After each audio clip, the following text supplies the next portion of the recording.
Oh, so welcome to another episode of the Leo Alves podcast. Today I have two guests on, so I'm spoiling you today. I have Bob Hoover with me. I have Jeff Pachtman, both coming.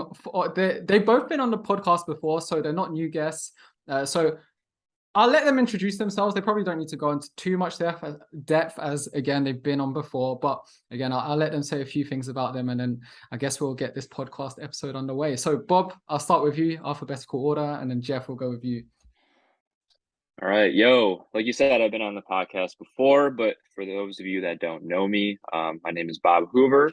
I'm an online strength and nutrition coach and just basically, do the same thing Leo does, just try to help as many people as we can and yeah, just try to kick some ass. Yeah, yeah. Same here, man. Whenever somebody asks me to do these introductions, I'm like, I don't know what the fuck to say. but, I I was actually a chef before I ever got into fitness, and so for me, like my background with like health and fitness started with cooking and started with nutrition. So I didn't actually get into like lifting and strength training and actually becoming a personal trainer until like probably 2018 is when I actually started training people in person, and kind of going through that route. But so I'm relatively a new personal trainer, but I have been coaching people through like weight loss and fat loss transformations for a little bit longer than that. And yeah, man, I'm just like these guys, we wear all the hats, right? We're podcast hosts, we're YouTubers, we're Instagram reelers, TikTokers. Like we have to do all these things in order to keep our online businesses alive. And with that, it's a lot of fun. It's a lot of work. We get to do what we love for a living, and by no means are we millionaires or gonna be millionaires anytime soon. But we love what we do and we're passionate about it, so that's what keeps us going. So yeah. Yeah, and I'm sure I speak for all of us. Maybe I can at least say this for myself for sure. I completely underestimated the content creation side when I first got into training others. I don't know about you guys as well, but yeah, damn. But with time, it's just something I've kind of learned to enjoy as well. Yeah. Yeah, man. It's the social media is a wild place, bro. It really is. Oh Like I man. know we've each had videos that have gone crazy. Bob, I remember you had a video that hit like what, 5 million views on TikTok or something? Really? I Yeah, didn't know that. Like yeah, yeah. early on. Yeah. Yeah, it was the early. Well, first and foremost, Jeff, beautiful intro, dude. God damn, you made me blew me out of the water. Oh, Bring a tear to my yeah, eye. man, yeah. Start off by like, oh man, I not good these intros, and then just fucking blows us out of the water. But yeah, when TikTok first started, I had a video go viral. I think it was like the only 5 movements you needed. And honestly, like, in a 1 minute video, context matters. Like, so I can only say so much in a video, and then, oh my God, it blew up. And then that was the first real time that I had where it was like, holy shit, I got to experience like all of the, you know, people online, all the trolls, all that kind of stuff. So that was definitely my welcoming experience to the whole social media thing. Yeah, I was gonna, because that was actually something I wanted to speak about today was because to be honest, I had no subjects, questions, anything prepared. I knew we would just shoot the shit and it would be fine. But yeah, one thing I wanted to speak about with you, Jeff, was your recent reel about white rice, which has gone nuts because the thing is, I was one of the first people to comment on that. Just a passing comment because I noticed as I was like, this is a good reel, like it, and then as I was reading the comments, I noticed that everyone, like not everyone, but a lot of the comments were proving his point, and I was just like, haha, I love how all the comments are proving your point, bro. Until this day, I'm getting notifications from it. So I'm thinking, if I'm getting this many notifications from his reel, I can't imagine what's going on his phone. Yeah, I stopped responding to any comments on that one because now like that what happens in social media for anybody that's listening, like if you have a video that reaches like a lot of people, it starts to reach an audience that's so far out from your target like niche. So now I'm reaching like basically the video was like foods we were told are unhealthy but are actually like healthy for us. And I said white rice. And of course, like we know that white rice is less nutrient dense than brown rice. It has less fiber. It has less this and that. We're told that like white rice makes us fat. Like white rice makes you fat. Brown rice is a slower digesting carb. It's a complex carb.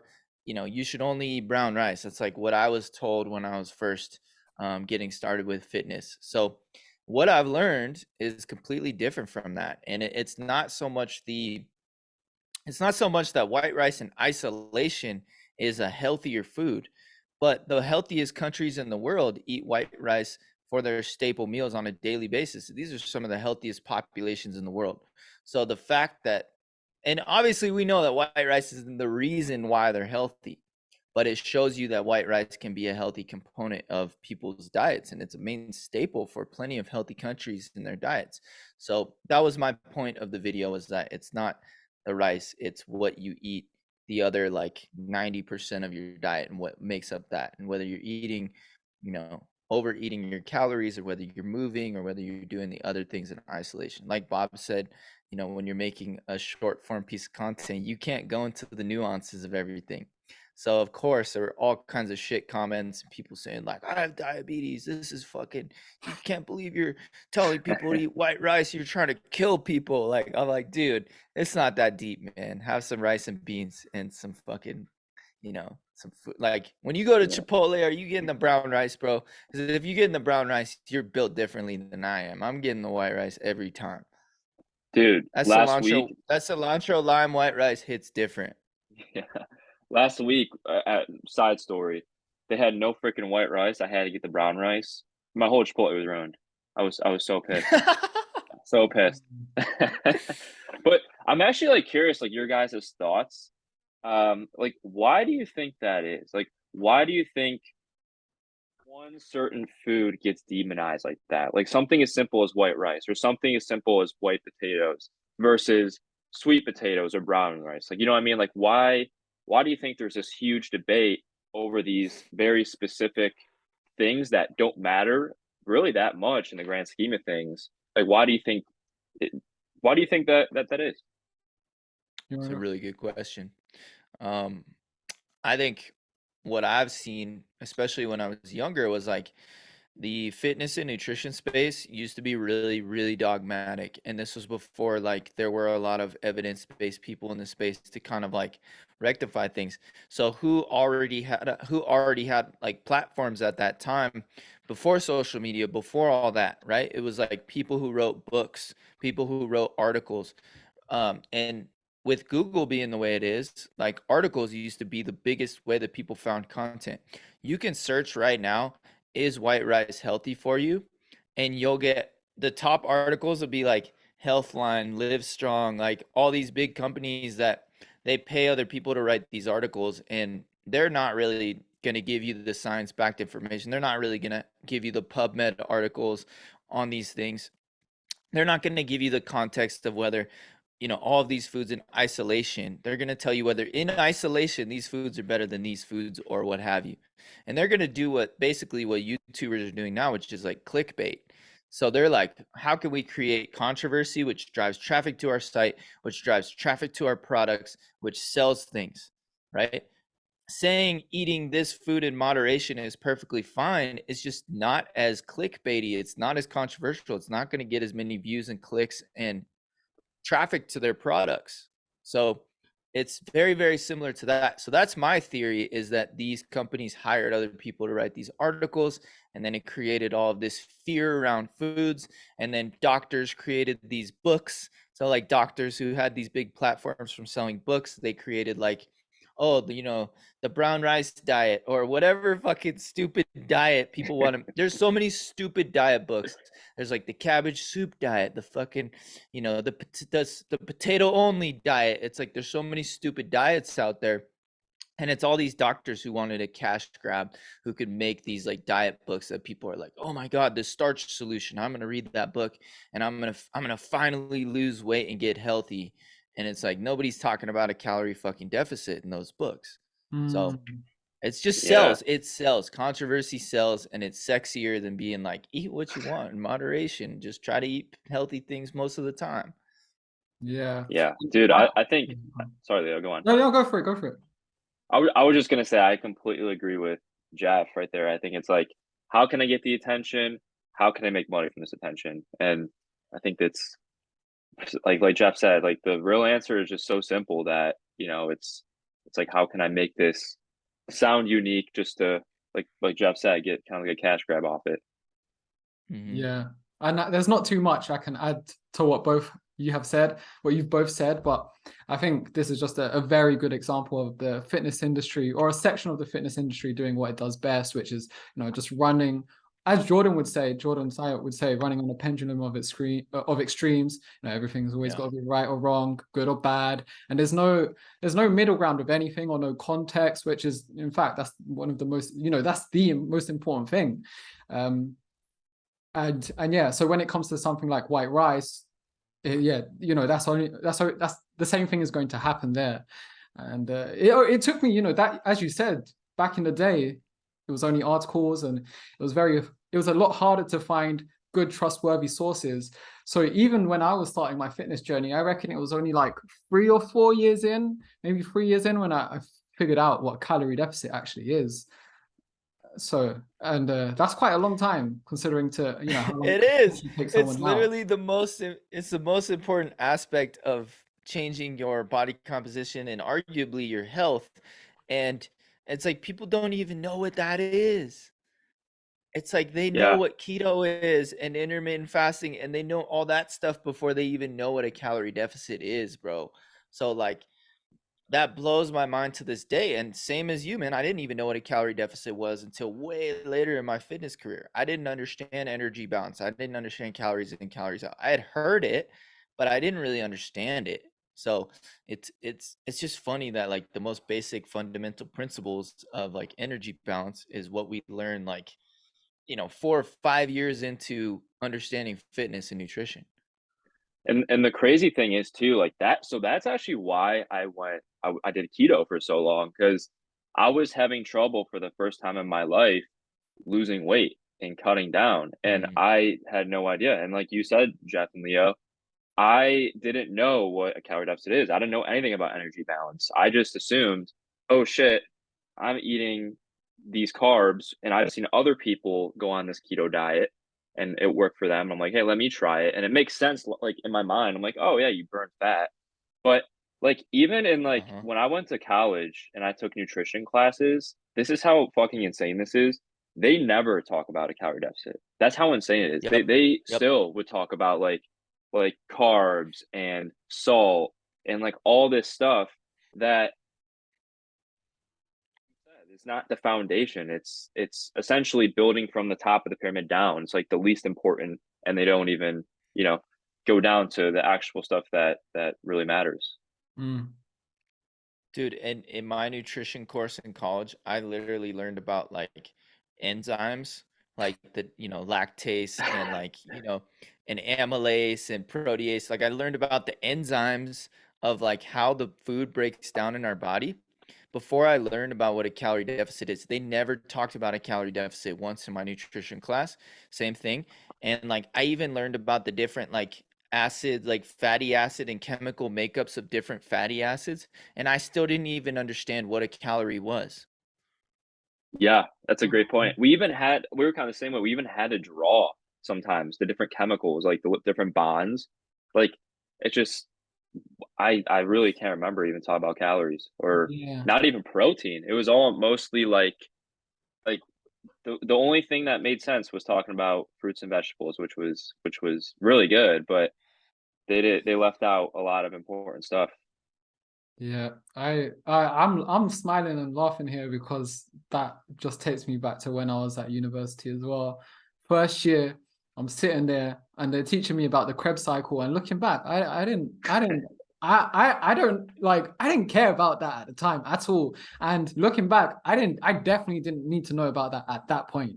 Like as you said, The good old Krebs cycle. Yeah, there was a lot that I needed to learn beforehand. And I know anyone listening likely has no idea what we're speaking about right now. And that's exactly what we were probably going through at the time as well. So yeah, it's just like, it's just there's the nutrition courses, some of them could have probably done a better job, I guess.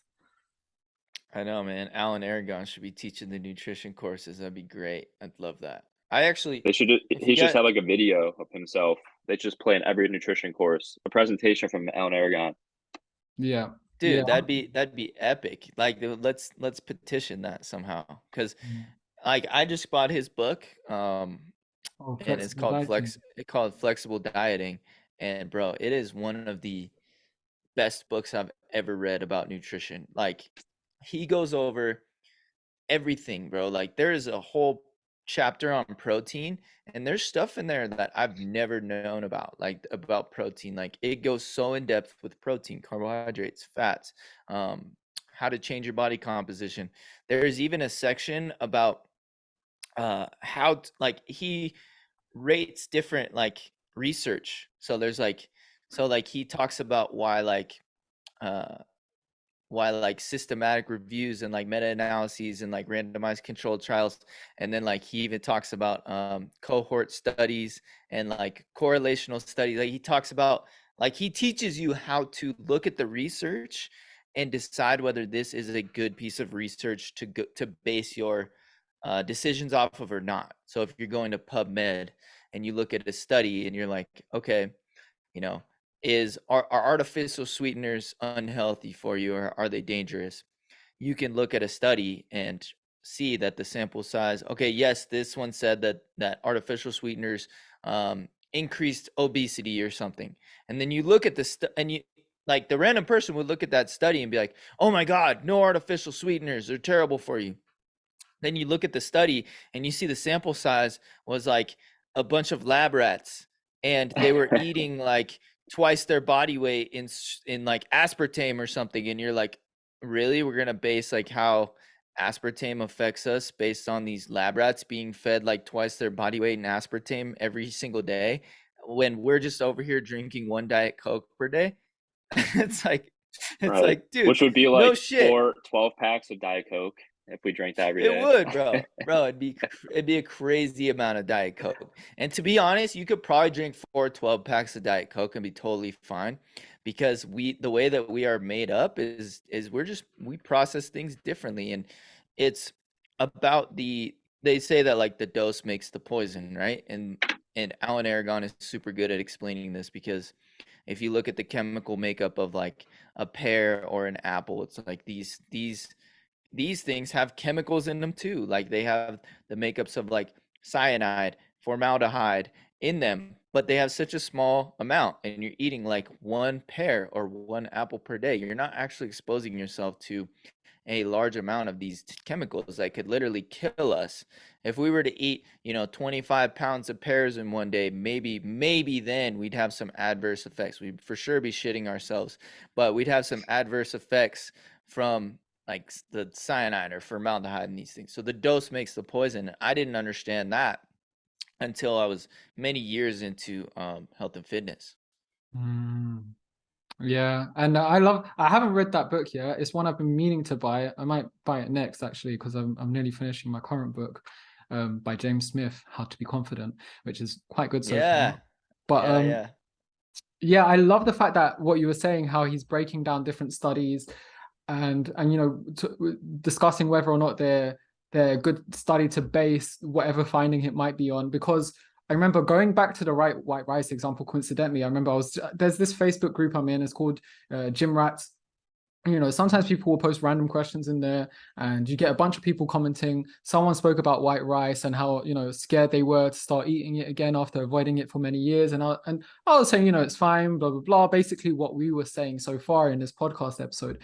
And then I mentioned how I used to live in Japan. Japanese people eat it pretty much every day, sometimes even twice a day, generally speaking. And, one of the lowest BMIs there, one of the highest life expectancies. And obviously, as you said, correlation isn't causation, but it's just a sign that maybe, we can chill the hell out a little bit. And anyway, I got this comment from a lady, and I can't remember what she was saying too much. And she was like, that's not true, because they've done a study on Japanese working men. Half the men were eating brown rice, half the men were eating white rice, and it was the white rice group that gained weight. And I tried to look up the study, but you have to pay for it. But I was just, even then, I was like, I bet you if I read that study, I could find so many loopholes in it, because we're at a point now where we obviously know it's not white rice. But I think ultimately it's just, don't maybe take a study for face value, actually look into it, look into, you know, the sample size, the background of that sample size, you know, what type of people were they, maybe vegetarians, were they meat eaters? Because comparing vegetarians to meat eaters, generally vegetarians look after their health more, and meat eaters, when it comes to general pop, don't as much. So there's a lot of factors that you want to look into, and whether or not you want to, you know, discuss whether or not it's going to be a valid study for the findings. Yeah, right. I think a lot of people too, they don't actually like read the study as well. I think they just read like the headline, or they'll read like the abstract. They don't actually look at the ins and outs. And like you guys kind of said, like you don't know like the different lifestyle factors other people had, or like what other diet they were on, or were they working out, were they sedentary, the population size, the sample size. That's why it's important to, you know, actually not take things for face value and do, you know, your own research. I know it takes a little bit of time, but like I think that's where a lot of people get in some serious, you know, conflicting issues, because they'll just read like a headline. They'll be like, oh shit, like the study came out, white rice is bad for you, you know, boom, that's it. Rather than actually looking at the research, and like Jeff said, like actually, you know, looking at the meta-analysis and all these different groups of studies that kind of paint the whole picture of exactly what's going on. Yeah, it's funny, man, and that's why it's so important to have people that you respect in the industry that kind of do the work for us. And I have so much respect for people like Alan Aragon, who has put in all the hard work and actually been a part of these studies and done the science himself, because he's somebody that I can trust. And so with that being said, like I actually reached out to him in the DMs, because like he started following me recently, and I was like, fuck yeah, dude, this is like Dude, somebody let's I fucking really go, dude. I was like, That's this is awesome. somebody I really, really look up to. I was like, podcast coming soon, maybe. But I'm not gonna like jump in there and be like, dude, come on my podcast as soon as he follows me. I'm not gonna be that guy. But eventually, once I develop a rapport with him, for sure, I think it'd be cool. Uh, I've been like asking him questions in the DMs, like about specific like nutrition related stuff, and he answers me, dude. He'll just like take time out of his day and like send me a study and like cool stuff like that, right? And so there was something I saw about a low carb rice cooker, and I was like, what the fuck is this? You know, low carb rice cooker. And I want to make a piece of content about this, but so there's these new things that coming out called low carb rice cookers, and I have no idea how they work. But supposedly they cut down the calories by like 20% of rice. And I'm like, how does that work, right? Like I don't get it. How can you take the calories from something that's in a like controlled environment? Apparently the way it cooks it, it cuts down the calories by 20%. And so I asked Alan Aragon, I was like, is this bullshit or is this real? And he's like, no, actually it's real. There's like something about the way that it cooks the rice that cuts down the calories by 20%, blah, blah, blah. And he's like, but think about it this way. He's like, let's say 5% of your daily like calories come from rice. He's like, 2,000 calories per day times 5%. That's like whatever, 100 calories worth of rice. Maybe 200. Let's go with 200 calories worth of rice, okay, per day. Then we do that times 20%, right? So that's 40 calories per day. So it cut down 40 calories per day. He's like, you know, is that worth it? Does it make the rice taste any different? You know, is the texture of the rice any worse? Like, is that worth 40 calories to you per day? Is that going to help you lose weight any faster? Or are you just going to splash an extra 40 calories of coffee creamer into your coffee? Like, he's like, it really doesn't matter. You know, he's like, these things are marketing gimmicks. It's like, if it does cut down the calories 20%, cool. But overall, what he got me to think about is like, how many calories of my actual diet is coming from rice, to where I would want to invest over $100 into a specific thing that takes the calories out of my rice. It's like, it just blew my mind, because the way that he thinks is so critical, and it's so like, it's so common sense. And I'm trying to develop more of that in the way that I think about things, because he just teaches you to think critically and to have more common sense about what we're doing. Jordan Syatt's another guy who does this very well, you know, when he talks about like fruit making you fat, and no one ever got fat from eating too many fucking apples. Like, because that's another common myth, is like fruit makes you fat. So it's just like people like this in our industry I look up to so much, because they teach us to think, just use fucking common sense. Just use common sense. And I just think it's so amazing that we have people like this, that we can just, they're just accessible to us because of the internet, because of social media. So it's really, like, I'm grateful for that. Yeah. That's such a great point, dude. Damn. Yeah. I'm gonna have to put the link for Alan Aragon's book in the show notes, because we've spoken about it so much, and it's only going to be a good buy for anyone who's for the listener. Actually, saying that as well, I don't know if you guys are. I'm in his research review group. I've been in it for a while. Yeah, I'm in there. A few months. Yeah. $10 a month. It's amazing value, and yeah, that's something that I've really been enjoying. On a side note, or on a, I guess, different subject, or going back to what we were speaking about before, and just out of pure curiosity, Bob, did you prefer keto or carnivore? Because you've done both. Oh, that's a good question. Neither? No, I'm kidding. Oh, dude. I mean, both of them fucking suck. Looking back now, in the moment, I was like, this is the fucking greatest thing. This is working. And I was fucking lying to myself, I'll be honest. But I don't even want to give an answer, because I think they both suck, to be honest with you. Now, can it work for somebody, and can somebody enjoy it? Yeah, I guess. I if I had to choose one, I guess it would probably just be keto, just because it includes actually some vegetables and maybe a little bit of fruit like berries, but because carnivore is just straight meat. But yeah, they both fucking sucked. And carnivore was the one you done most recently, right? Like, I think so. Recently, as in like a few years ago, but yeah, many years ago. Yeah. Yeah. I did keto first, then transitioned into carnivore, and after that, I was like, "What the fuck am I doing?" And then, luckily, I think I talked about this on Jeff's podcast. Damn, that was a while ago, dude. I that's actually Jordan was the one who positioned me into learning, like critically thinking, like Jeff said, and really thinking this out and saying, like, wait, does that even make sense? And thinking about a calorie deficit, and thinking about calories in and calories out, and not one food is going to make you fat, and not one food is going to make you lose weight. It's the culmination of all these different foods, and what you do the majority of the time that matters. And oddly enough, yeah, I actually found Jordan off of a carnivore podcast. He was a guest on one, and that basically changed everything. Which is funny. I was thinking That's hilarious. Yeah. Yeah. What? Wait, he was on a carnivore podcast? So he was on Mark Bell's podcast, which Mark Bell is. Okay. Mark Bell's carnivore, but he was a guest on there, and I was like, who the fuck is this guy? I'm like, look at this guy, like, talking, like, saying all this shit, like, it's bullshit and all this stuff. And then I started, like, I think it was when Jordan was doing that Big Mac challenge, and I'm like, look at this fucking guy eating a Big Mac every day. And then I don't know, like, what clicked. I'm like, actually, like, maybe it's fucking me. Maybe, like, this guy does have a point.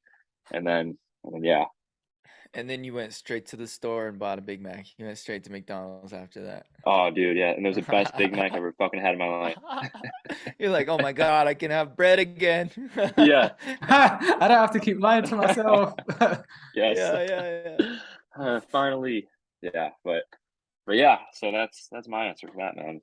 So on a psychological level, how did it feel when you stopped doing that? Oh, again, many years ago. We're talking, so I don't know if you still remember, but was it just like a quick switch, or were you like still a bit like a bit hesitant at first, or what? Dude, that's a great question. It definitely took some time psychologically to get out of that mindset. I basically did like just how we kind of do like a progression on, let's just say, like, you don't start with a deficit deadlift. You might start with a kettlebell deadlift, and then you might progress to a trap bar, and then to a conventional or sumo, and so on. I did kind of like the same thing. I maybe added like 50 grams of carbs like per week, or 25 grams per week. And it was hard at first because just the added glycogen, the added water weight from eating the extra carbs, and the extra calories, obviously, from incorporating a little bit more carbs in my diet, just the added water weight kind of fucked with me a little bit. But over time, once my weight kind of stabilized and I realized like what it was, and I was thinking logically rather than emotionally, I wasn't letting the number fluctuation like fuck with me. Um, then it got easier, and I started to incorporate more carbs, and it probably took, I'll be honest, probably took a few months to get comfortable with it. And then from there, I still wasn't like super high carb. I was definitely eating low to moderate carbs. But it wasn't until recently, probably like over like the last year or two, that I've really shifted my focus to more of like a higher carb, low fat diet compared to the higher fat, low carb. But it did take a Mhm. while psychologically. That was definitely the biggest hurdle post keto, post carnivore, was reincorporating a lot of those carbs back in. You've got some good stories to tell from those previous experiences. Dude, you don't even know. Yeah. What were your mistakes? Did you make any like what looking back, Jeff? Like are there any mistakes that you made that you're looking back and you're like, damn, like that was a big learning curve No, there. No? never made a mistake. Yeah, man. I mean, you name it, I've done it. Like I think that's why. So when I me, we were all in the same mentorship, but me and Bob were like early on into Jordan's mentorship, his coaching mentorship, and I saw Bob posting about like his like transformation out of keto and like coming out of that, and like by the time I had reached out to Bob, I reached out to him for coaching because I was like, dude, I think I need more accountability. I need more structure. I need somebody to just like take all the guesswork out of this for me. And I loved Bob's content and like like his messaging. And I knew at that time like I needed some help. It was like 2020, and I needed some structure and some help, or 2021. Um, but I need to lose some weight for sure. Need to lose some fat, and I just need to get consistent again because I just fallen out of healthy routines. I was like coming out of a bad relationship with food, a bad relationship, romantic relationship, coming out of like a really stressful workplace. And so I was like making all these transitions, and I like joined the mentorship, and I started like, just changing everything. I was like, cool, I'm gonna hire a coach too. And so at that time, like I had done keto, I had done veganism, I had done vegan keto, I had done plant-based, I tried paleo, I tried, the only thing I probably hadn't tried was carnivore.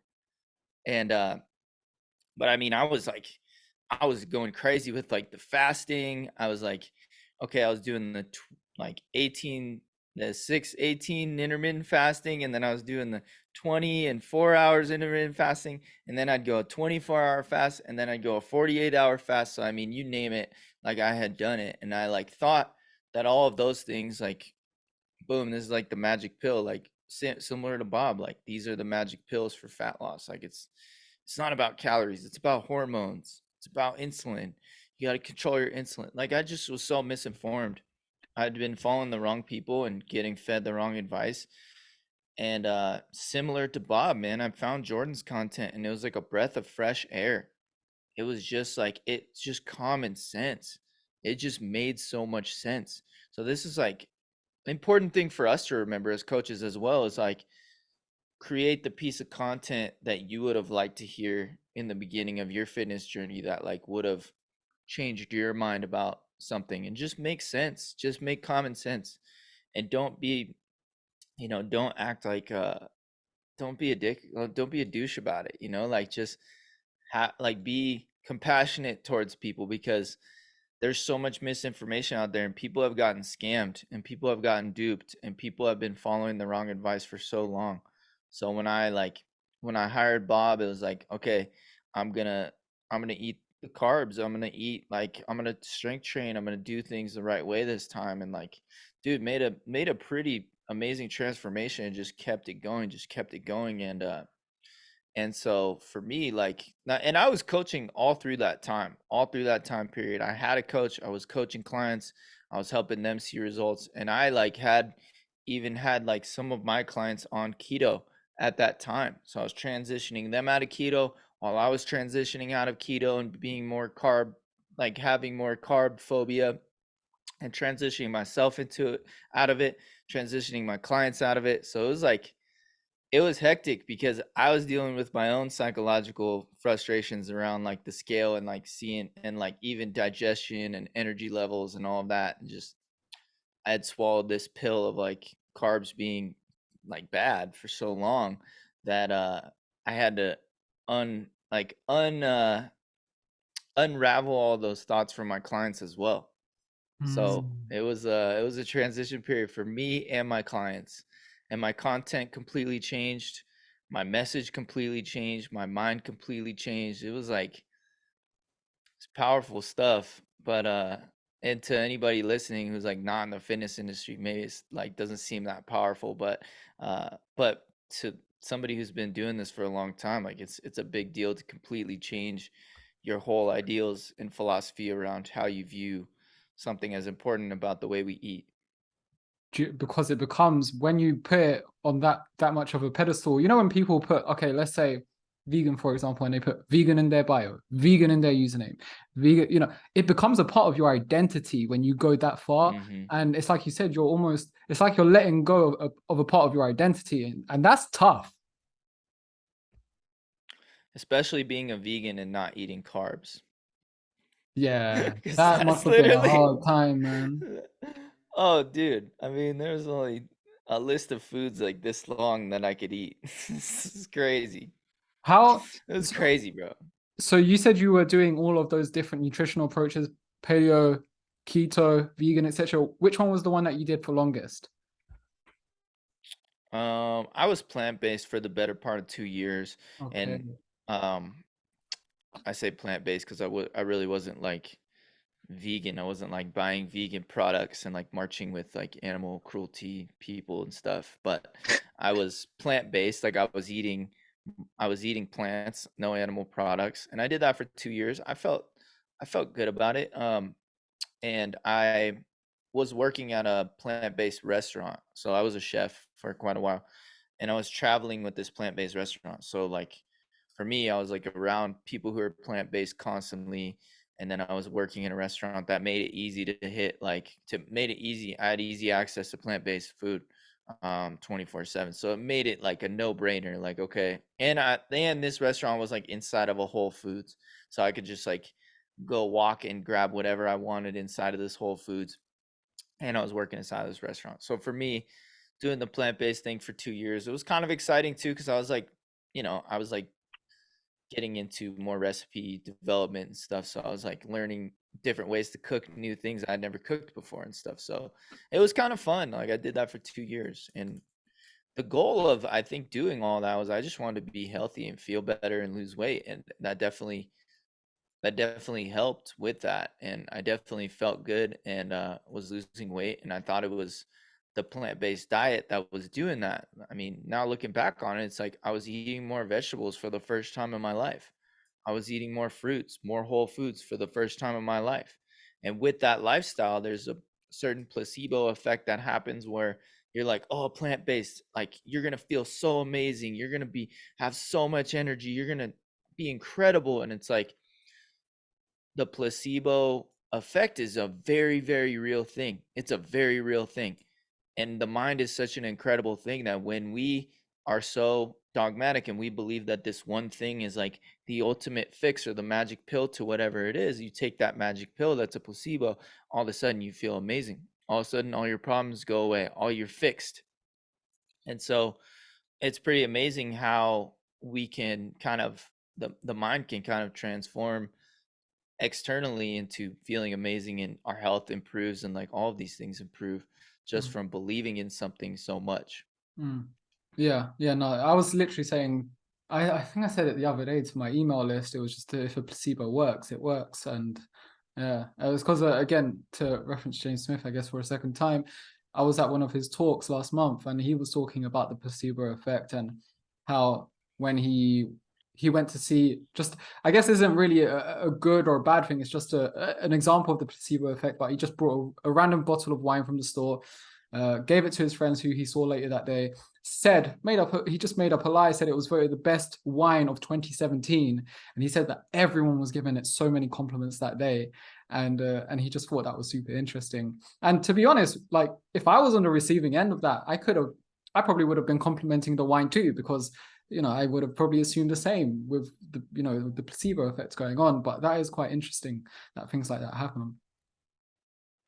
Yeah, it's like confirmation bias, and it's a powerful thing. Like, it's why people are still doing carnivore. It's why like we have people like the Liver King and Carnivore MD and like all these people that have these massive followings on social media, and people are buying their stuff, they're buying their supplements, they're following them, they're listening to every single thing they say because it's convincing. When you are like so lost on your journey and you're like, oh, maybe this is the one thing that's going to work for me, and you start getting fed the even like Carnivore MD, I'll watch his videos sometimes and I'm like, dude, he actually like he like cites studies, he's very well spoken, he's jacked, he's like, his videos are super eye grabbing, and like he just is so convincing in everything that he says.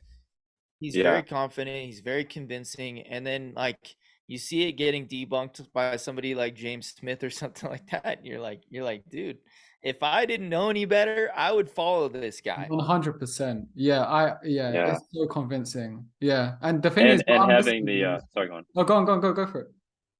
No, I was just gonna say, and two, like just having the word like MD in your name, right? And like that little title just adds that little bit more of credibility if you don't know any better. And the confidence thing and citing studies and and then people like Jeff said, this is the first time that somebody has made more health conscious decisions. So naturally they're going to be eating less food, they're going to be in a calorie deficit, so they're going to see progress, they're going to feel maybe better at the beginning because rather than eating McDonald's every day and not moving, now they're eating some sort of whole food, they're seeing progress for the first time, so they're like, oh shit, like this is working, and I'm seeing this guy talk about it, I'm seeing it working for all these people, this guy is supposedly a doctor, so he knows what he's talking about, and he's citing studies, and so maybe there's something to it. So for sure, and it's definitely really interesting, the psychological aspect behind it. Totally. Yeah, and I'm watching it sometimes and I'm just like, as you said, I like it just sounds very convincing, and as you said, if I didn't know better, I would definitely fall for it. But obviously from someone who doesn't, as I'm watching it as someone who does know better, I'm just like I almost feel sorry for some people, because I know that a lot of people are going to eat that up because of the reasons we listed, and that can be a slippery slope to go down for some people. And another thing too is like, here's another thing that makes it confusing for people too, is like this guy is on channels of people who are like really science based and stuff. Like he's coming on to like More Plates, More Dates, like Derek, and he's coming on to his podcast and his platform. And then Bob, you mentioned Jordan Saib being on Mark Bell's podcast earlier. It's like Carnivore MD is now coming on to Mark Bell's podcast. So it's like, who do you listen to? Who do you trust? It's so confusing for people, man. I feel bad for anybody that's just getting started on their fitness journey, because they probably are so confused. They don't know who to listen to and who to trust. But if you watch the Carnivore MD, man, he does some interesting things. And if you understand marketing, you can kind of pick up on it. But he very, very much like picks something in he'll walk through a grocery store, he'll pick something and it'll be like, oats are bullshit, or like vegetables are bullshit. And he'll like things that you've been told your entire life are healthy. So you're like, oh yeah, I'm watching. I don't like vegetables. I want to watch yeah. Oh yeah, broccoli does have defense chemicals that our bodies aren't meant to use. Oh yeah, no. Oh, meat. Yeah, that's it. You can get all the nutrients from meat, because the meat, the animals eat the vegetables, and then we get all the nutrients. And liver's the most amazing like nutrient, and eggs have, it's nature's multivitamin. And you can just believe all this shit so much, bro. It's just like you can go down the rabbit hole because they are taking things in isolation and being like, this is healthy, this is healthy, this is healthy, these things are not healthy. Like anybody, let's use common sense though. Vegetables, like vegetables are bullshit. Vegetables are not healthy for us. Like nobody has ever said that in the history of fucking time, like that vegetables are unhealthy for us. But they give you gas, bro. I mean, that's obviously unhealthy. If they give you gas, that probably means you need to eat more of them because your body's not used to eating any fiber, right? So it's I'm like pretty sure that's a big talking point of him sometimes too. I'm pretty sure your that's one of his body's things where rejecting it. yeah.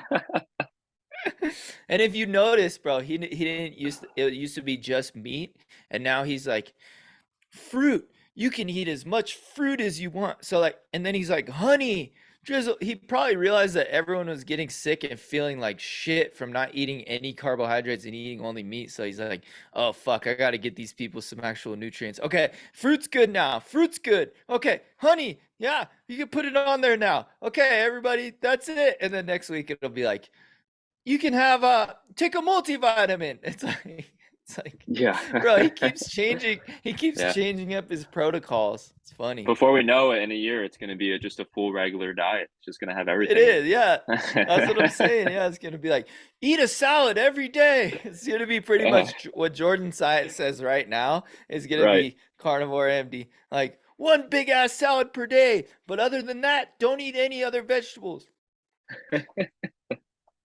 We'll see. I guess time will tell. Who knows, to be honest? Who knows? But yeah, to be fair, going back onto the mistakes point, yeah, there's a lot we've made as trainers, and I guess a lot of people who work with us or get into our content, they can probably sometimes put us on a pedestal, not realizing we've made a lot of these mistakes ourselves. For example, if I had to carry on from what you guys have been saying, I guess about the nutrition mistakes, I'll give more of a training one. I didn't know what progressive overload was for like the first year and a half of my training.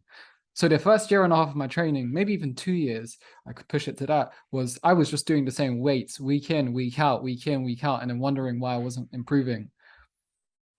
And that took me a long time to understand, to get the concept of as well. I don't know if progressive overload was something you got instantly, Bob, but it definitely took me a long time, and I only really grasped it once I reached out for help and I put my ego aside. Surprise, surprise. Yeah, that was definitely, and still is to this, not with me, but with a lot of clients for sure. They like, I actually just was talking with somebody yesterday, and they were discussing about themselves not seeing much progress. I asked them, I'm like, oh, like, how often are you switching up your workouts? Are you keeping track of the weight you're lifting, of the exercise you're doing, the reps you're doing? And that was one of their first things. They're like, no, I'm not. And I'm like, well, how do you know if you're improving if you're not keeping track, right? And they're like, oh yeah, that's a good point, because your brain always wants to quit before your body does. So having that number, you actually know if you're making progress, if you're forcing your body to adapt, which is progressive overload, just forcing your body to grow and get stronger. So for sure, I remember even for myself too, I used to just do random stuff in the gym without a plan, and it wasn't until I actually started keeping track, focusing on good form, focusing on going close to that failure point, trying to improve by increasing, whatever it may be, the weight, reps, whatever, that I started seeing even better results that I was getting before, and I didn't plateau, as much in the gym. Yeah, logging workouts was a game changer for me. I used to do it when I first started, but then I think one gym bro must have come up to me and said, oh, you don't need to be doing that. So I didn't even challenge it, because he looked like he knew what he was doing. I was just starting out. So I didn't for many years, didn't make any progress. And then maybe a year and a half, a year down the line, I was like, oh shit, I probably should have been doing that. And then surprise, surprise, I made tons of progress since then. Yeah, that's what it's all about. Just doing more and doing better than you did the last time, right? Yeah, it's why it's something I try and get a lot of the online members that I work with as well to do as well.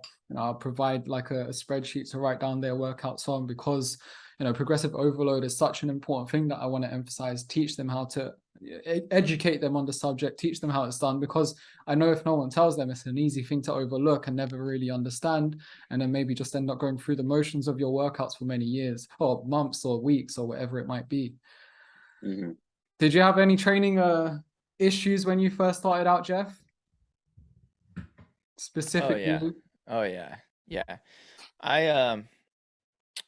Yeah, similar to you guys, man. I used to just go into the gym and with no plan really. And then the first plan that I ever really followed was it was like I went to bodybuilding.com, which like at the Same. time it was like the biggest like free workout plan like database. Like you could follow like this jacked guy's like 12-week program, right? Yeah.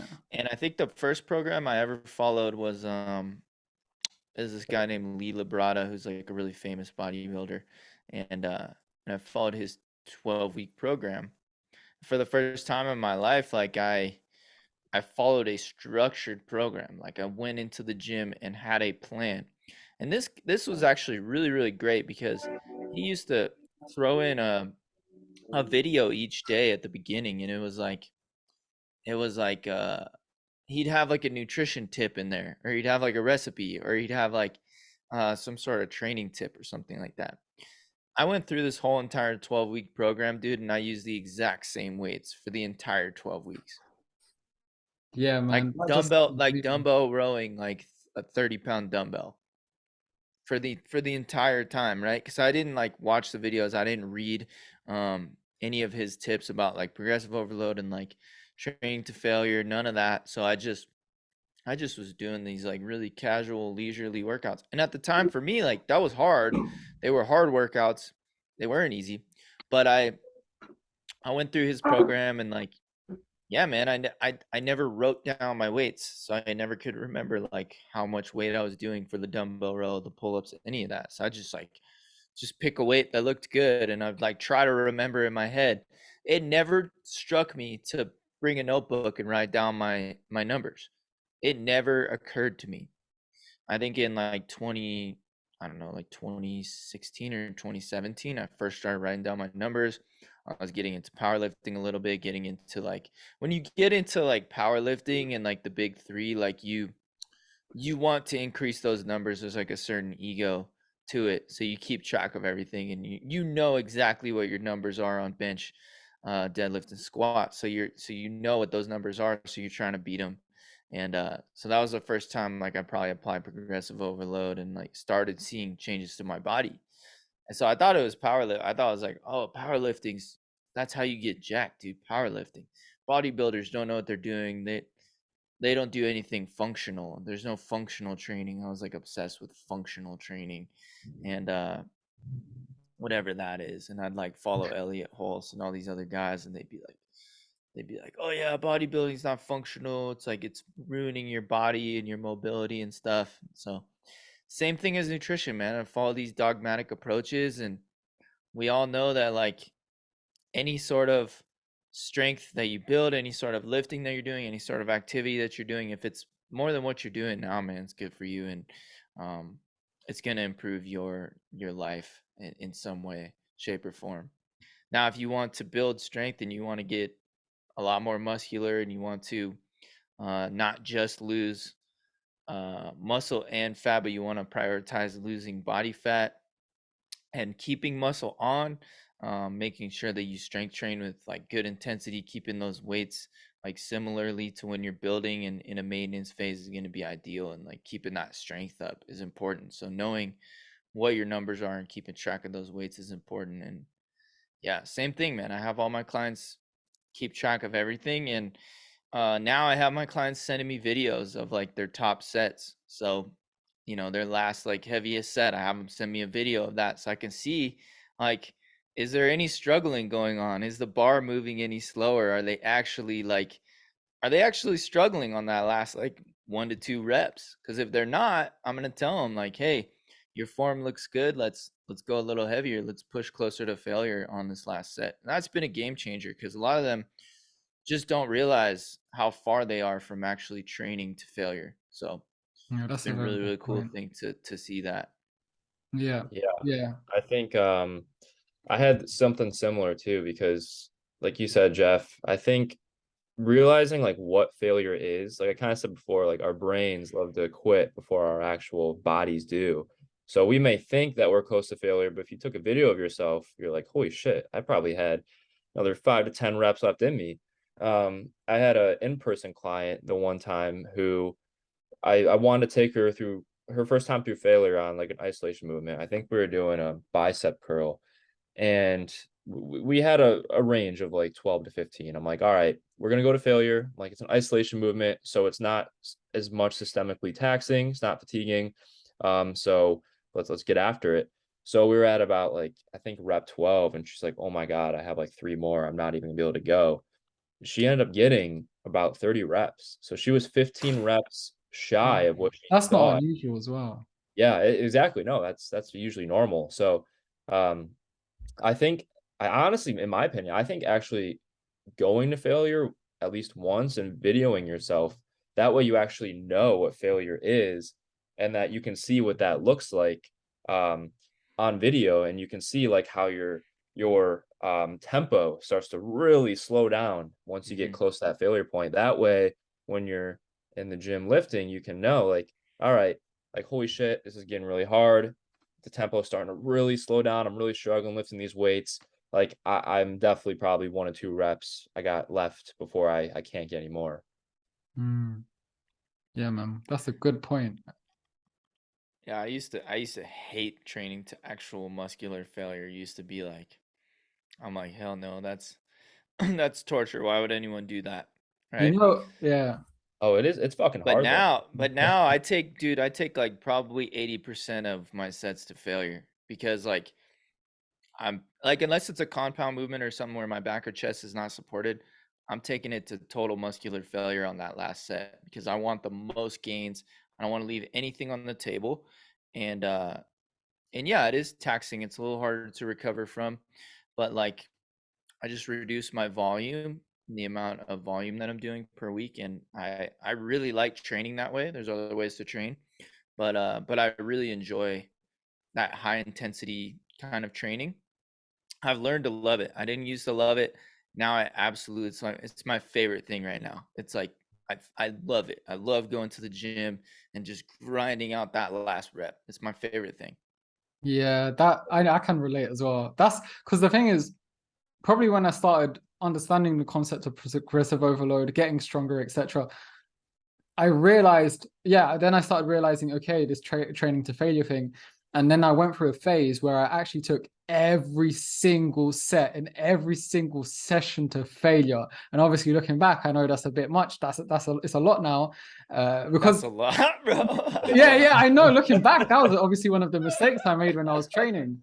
And this was a good few years ago. And around that time, and I couldn't figure out why. Obviously, looking back now, it's very obvious to me. But like, I was getting like loads of like weird pains in my elbows, weird pains in my knees, like it's playing up. And I was like, why is this happening? Like, I didn't know, but yeah, looking back, I was taking every. So I went from one extreme of not knowing how to progressive overload or increase the weights straight to the other, and now I'm like in this middle ground where I'll sometimes take some sets to failure, and take it and maybe not take some other sets to failure. I just I'm a lot more sensible with it now. Your body's probably like, what the hell, dude? What the hell are you doing to me? And to be fair, I'm not gonna lie, that's when I saw the most amount of progress. But Yeah. again, Oh, that's I only guarantee probably it. because I was following a training program for the first time, so I'm sure that was a big factor. But yeah, my joints could not keep up with that.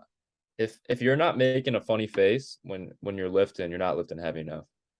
Close to failure. I don't know if you guys have listened to like Jordan and Mike's last podcast that they did, but I basically they did. talked about how like relaxing your face, you'll actually like be able to get more reps if you relax.